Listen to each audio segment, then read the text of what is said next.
Mzigo unaanza kumwonyesha mwamba kuitwa Tom. Huyu ni mshikaji ambaye alikuwa ni afisa polisi kwa miaka mingi sana iliyopita, lakini Tom baada ya kufanya kazi hiyo kwa muda mrefu sana, mwamba aliamua kuachana na kazi ya upolisi na kujikita kwenye kazi za kufanya usafi majumbani ili ajipatie kipato. Ingawa hali ya kimaisha ilikuwa ni ngumu sana upande wa Tom, maana miaka kadhaa iliyopita mwamba alimpoteza mke wake, hali iliyopelekea Tom awe anaishi yeye pamoja na binti yake wa kuitwa Lozi. Na Lozi kwa sababu alikuwa anajua magumu yote ambayo babake anapitia, Lozi alikuwa anampenda sana babake. Lakini siku moja Tom akiwa hapo zake kazini, ghafla mshikaji alipewa taarifa kwamba kuna sehemu moja inabidi akafanya usafi. Na mshikaji kwa sababu hii ndio ilikuwa kazi yake ambayo alikuwa anaifanya kila siku, ilibidi akubali tu jambo hilo. Sasa Tom alifanikiwa kufika kwenye nyumba ambayo alikuwa ameelekezwa kwa ajili ya kufanya usafi, lakini baada ya kufika kwenye nyumba hiyo, mwamba alikuta milango yote ikiwa imefungwa. Ila Tom baada ya kutafuta funguo hiyo kwa muda mrefu sana, hatimaye mwamba alifanikiwa kuona ujumbe ambao ulikuwa unamuelekeza ni sehemu gani ya kuchukua funguo. Na hapo ndipo Tom alifanikiwa kuiona funguo na kuingia zake ndani. Lakini Tom baada ya kufanikiwa kuingia ndani ya nyumba hiyo, ghafla mshikaji alichanganyikiwa sana. Na hii ni baada ya kuziona damu zikiwa zimetapakaa kwenye makochi. Ila Tom kwa sababu alikuwa ni mtaalamu sana upande wa upelelezi, mwamba aliamua kuchukua ushahidi wa picha pamoja na video kabla hajafanya jambo lolote lile. Na baada ya kumaliza tu kuchukua ushahidi huo, mwamba alifanya usafi na baada ya muda mfupi aliondoka na kurudi zake nyumbani. Sasa huyu binti bwana, baada ya kumuona tu baba yake, alisema yeye ameshindwa kwenda shuleni kwa sababu walimu hawafundishi vizuri. Na hii kauli ilimfanya Tom azidi kupata hasira, maana mshikaji alichokuwa anapenda ni kuona binti yake akiwa anasoma. Lakini Tom kwa sababu alikuwa hana namna, mshikaji ilibidi amsikilize tu binti yake. Lakini siku zilisonga na maisha yakaendelea kama kawaida. Na leo Tom akiwa anaenda zake kazini, mshikaji alistuka sana baada ya kuona ametembea na funguo ya nyumba aliyotoka kufanya usafi, jambo lilofanya Tom aondoke na kwenda kurudisha funguo hiyo. Ila baada ya kufika tu kwenye nyumba hiyo, ghafla mshikaji alikutana na binti mmoja kuitwa Enoka. Na huyu binti baada ya kumuona tu Tom, ilibidi amuulize mshikaji, umekuja kufanya nini nyumbani kwangu? Na Tom alisema yeye amekuja kurudisha funguo, maana aliondoka nazo siku chache zilizopita, siku alipokuja kufanya usafi. Sasa Enoka naye baada ya kusikia tu jambo hilo, alishindwa kabisa kumuelewa Tom, maana binti alisema yeye hajawahi kumuita mtu yoyote aje kufanya usafi kwenye nyumba yake. Ila Tom naye baada ya kusikia tu kauli hiyo, mshikaji alihisi huenda kuna kitu kipo sawa. Na hapo ndipo Tom kabidi azuge na kusema huenda atakuwa amekosea nyumba. Na baada ya mazungumzo hayo, mshikaji aliondoka. Lakini Tom baada ya kufika tu ofisini, mwamba ilibidi aanze kufanya upelelezi kiwezekana ajue ni nini kinachoendelea. Maana hili jambo lilifanya Tom ajiulize maswali mengi sana, maana ule mchongo wa kufanya usafi yeye alipewa na polisi. Na hapo ndipo Tom akahisi huenda ile kazi alipewa makusudi tu ili aingie kwenye msala wa kesi ya mauaji. Na hapo ndipo Tom akaamua kumpigia simu mshikaji wake wa kuitwa Eddie ikiwezekana ajue ni nini kinachoendelea. Maana Eddie ndo alimpigia simu Tom na kumwambia kwamba kuna mchongo wa kufanya usafi. Na Tom baada ya kufanikiwa kumpigia Eddie, mshikaji alisema jioni inabidi waonane, maana kuna ishu nyingi sana za msingi inabidi wazungumze. Ila Eddie kwa sababu alikuwa hajui chochote kinachoendelea, mshikaji ilibidi akubali tu jambo hilo. Lakini baada ya muda mfupi kusogea, Tom aliondoka na kurudi zake nyumbani, ambako huko alimkuta binti yake akiwa anajisomea. Lakini mazungumzo akiwa yanaendelea kati ya Tom pamoja na binti yake, ghafla dogo aliamua kumwambia ukweli baba yake. Na hii ni baada ya kuona Tom amezidi kuwa bize, maana Rose alimwambia babake kwamba amemiss sana kwenda kuangalia movie, maana kipindi ambacho mamake alikuwa hai walikuwa wanaenda kuangalia movie kila weekend. Lakini hili jambo limekuwa tofauti kabisa upande wa baba yake, maana mzee kila siku yupo bize na kazi. Sasa Tom naye baada ya kusikia maneno yake kutoka kwa Rose, mwamba hakumjibu binti yake jambo lolote lile. Na baada ya muda mfupi kusogea, mshikaji aliondoka na kwenda kuonana na Eddie. Lakini Tom akiwa anaendelea mazungumzo na Eddie, walistuka sana baada ya kusikia taarifa ya habari kwamba kuna mwanaume mmoja wa kuitwa John ameuawa. Na Tom baada ya kusikia tu taarifa hiyo, mshikaji alihisi huenda Eddie atakuwa anajua kila kitu kinachoendelea, maana siku chache zilizopita Eddie alimpigia simu Tom na kumwambia kwamba inabidi akafanya usafi kwenye nyumba moja ndani ya mji huo. Na baada ya kufika tu ndani ya nyumba hiyo, mwamba alikutana na damu nyingi sana zikiwa zimetapakaa kwenye makochi. Na hapo ndipo Tom akaanza kuhisi huenda Eddie ndo atakuwa mhusika wa mauaji hayo. Lakini Tom baada ya kumuuliza Eddie kama anajua chochote kinachoendelea, mwamba alikataa kabisa na kusema yeye hajui jambo lolote lile. Sasa mazungumzo akiwa yanaendelea kati ya Tom pamoja na Eddie, kuna mshikaji mmoja wa kuitwa Jimmy. Huyu ni mmoja wa polisi ambao alikuwa hapo karibu sana na John. Na Jimmy naye baada ya kuiona tu taarifa hiyo, mwamba alisema yeye anachokumbuka ni kwamba siku chache zilizopita John aligombana na baadhi ya askari, na hiyo ndio ilikuwa siku ya mwisho ya yeye kuonana na John. Sasa Tom baada ya kusikia tu jambo hilo, alihisi huenda kuna kitu kinaendelea kwa baadhi ya askari. Lakini Tom kwa sababu alikuwa hataki kabisa kujiingiza kwenye msara, mwamba aliamua kukaa zake kimya, na baada ya muda mfupi aliondoka. Lakini siku ilipopita, Tom akiwa ametulia zake kazini, ghafla Loi mwamba alitembelewa na Anna ambaye ni mke wa marehemu John. Na binti baada ya kumuona tu Tom, ilibidi amuulize mshikaji kama yeye ndo mtu alienda kufanya usafi kwenye nyumba yake. Lakini Tom baada ya kuona hii kesi ishakuwa ngumu, mwamba alikataa kabisa jambo hilo na kusema Yesu mfanya usafi. Lakini binti kwa sababu alikuwa amepewa taarifa kwamba huyu mshikaji ndo aliyefanya usafi nyumbani kwake, aliendelea kumkazia Tom akiamini kwamba mshikaji atakubali. Lakini hilo jambo lilikuwa ni gumu sana upande wa Tom, maana mwamba aliendelea kumkataa binti huyo na kusema yeye hahusiki kabisa na masuala ya usafi. Na binti baada ya kuona amuuliza mshikaji kwa muda mrefu sana, lakini bado amekosa majibu, binti aliamua kuondoka. Lakini Tom naye baada ya kumaliza tu kuongea na mke wa John,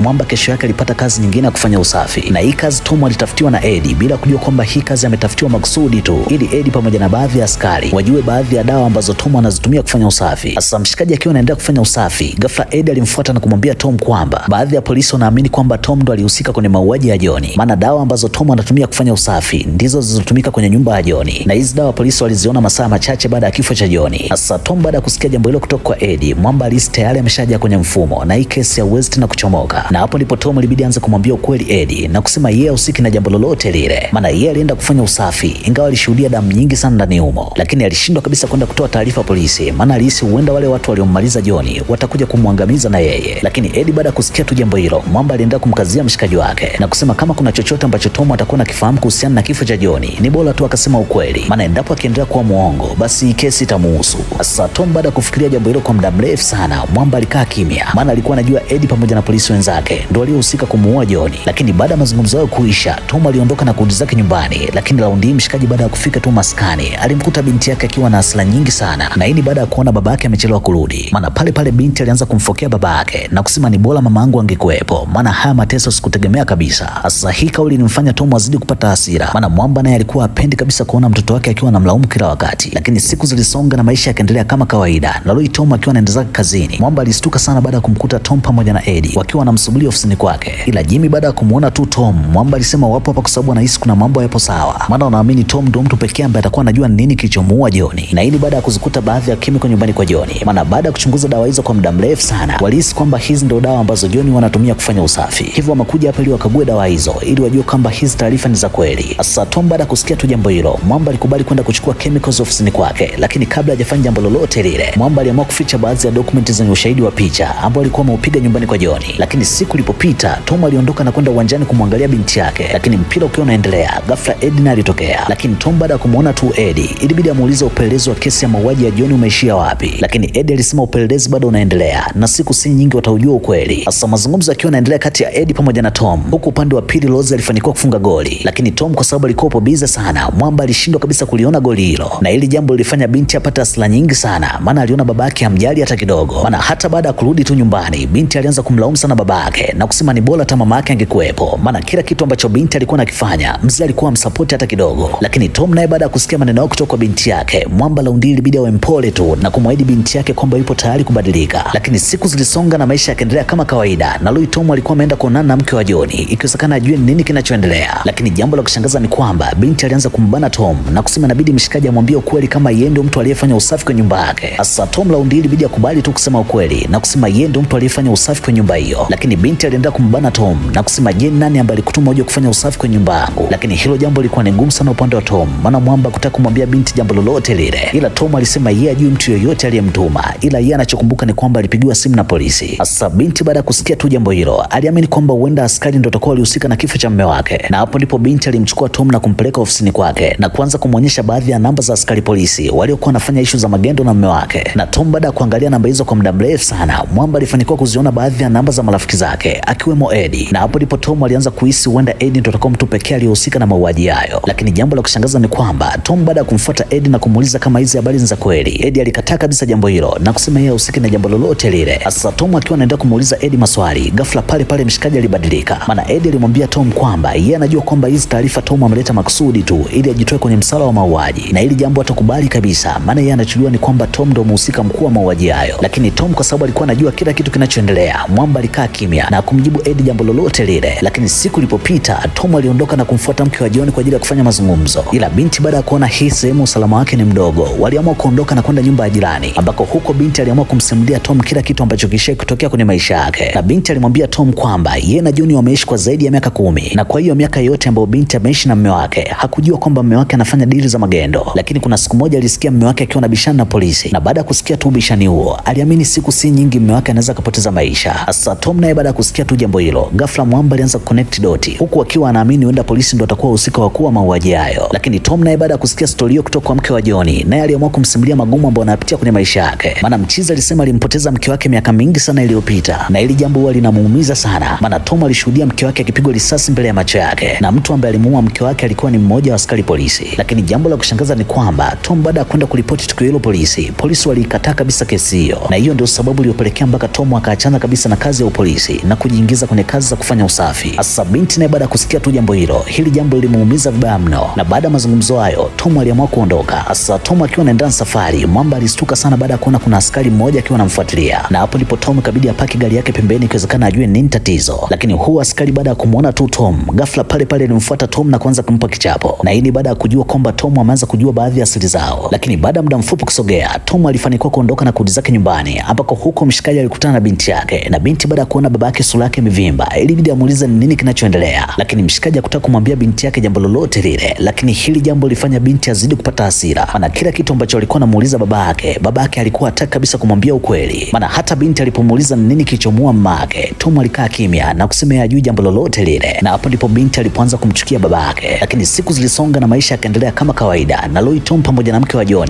waliamua kwenda hospitali kuwezekana wajue ni nini kilichomuua John. Lakini kabla daktari hajaanza kuchukua vipimo, ghafla pale pale Jimmy alitokea, na Tom alipomuona tu Jimmy, mshikaji ilibidi azuge, ikiwezekana Jimmy asijue chochote kinachoendelea. Lakini baada ya mchongo huo kutiki, Tom aliondoka na kwenda kuonana na Eddie, na Loi Tom alimwambia Eddie kwamba yeye bado anaendelea kufanya uchunguzi kuwezekana ajue ni nini kilichomuua John. Lakini Eddie naye baada ya kusikia tu jambo hilo, mwamba aliendelea kumpinga Tom na kusema utakiwa kufanya jambo lolote lile, maana wewe si askari wa upelelezi, ila hii kesi inabidi aifuatilie Jimmy, maana yeye ndo ampewa jukumu la kuifuatilia kesi hiyo. Sasa hili jambo lilikuwa ni gumu sana upande wa Tom, maana mwamba alimwambia Eddie kwamba yeye hawezi kabisa kwenda kuzungumza na Jimmy, maana hata kesi ya mke wake Jimmy ndo alikuwa anaifuatilia, lakini mpaka leo hajapata majibu. Lakini Eddie alienda kumkazia Tom na kusema yeye hawezi kumsaidia kwa jambo lolote lile, ila Jimmy ndo mtu pekee ambaye anaweza kumpa msaada. Lakini Tom naye baada ya kuona hii kesi ishakuwa ngumu, mwamba aliamua kumwacha Eddie na kwenda kuonana na mke wa John. Lakini jambo la kushangaza ni kwamba mwamba alipofika tu nyumbani kwa John, alistuka sana baada ya kuona mke wa John anapanga vitu kwa ajili ya kuondoka, na hapo ndipo Tom akaanza kuingiwa na wasiwasi, huku akihisi huenda huyu binti naye atakuwa alihusika kwenye kifo cha mume wake. Lakini Anna alikataa kabisa jambo hilo na kusema yeye ameona ni bora tu aondoke, maana anaamini siku si nyingi polisi wataanza kumfuatilia ili wammalize. Lakini Eddie lo jambo alikataa kabisa na kuanza kumwambia binti kwamba inabidi wafanye kila kitu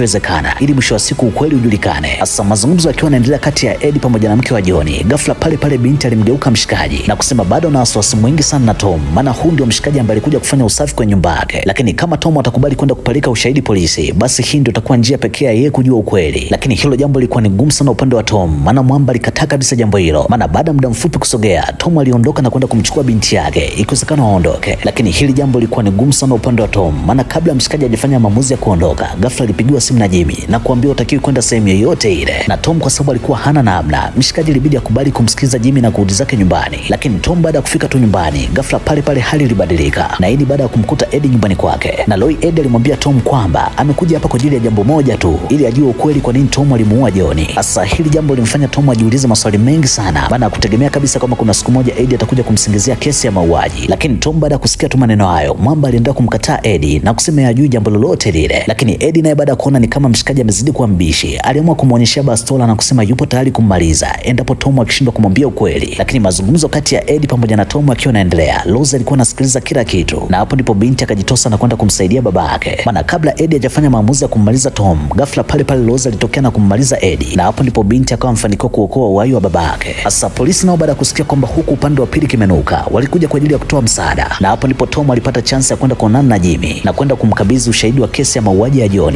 ambao Eddie alikuwa anautaka. Na Jimmy baada ya kuzingatia ushahidi huo, aligundua kwamba Tom hana makosa, ila mhusika pekee aliyehusika kwenye mauaji ya John alikuwa ni Eddie pamoja na baadhi ya askari. Na hapo ndipo sheria ikabidi ifuate mkondo wake kwa kuwakamata askari wote waliohusika kwenye mauaji hayo. Sasa bwana, na ndio unakuwa mwisho wa simulizi kali ya movie yetu, na ulikuwa na mimi Vasco Rhymes ndio kuletea simulizi hizi kuanzia mwanzo mpaka mwisho. Lakini kama unahitaji kuwa wa kwanza kabisa kupata movie zetu, basi usahau kusubscribe kisha bonyeza alama ya kengele ili usipitwe na movie kali ambazo nitakuwa naziangusha kwenye channel yetu. Okay, asante, enjoy.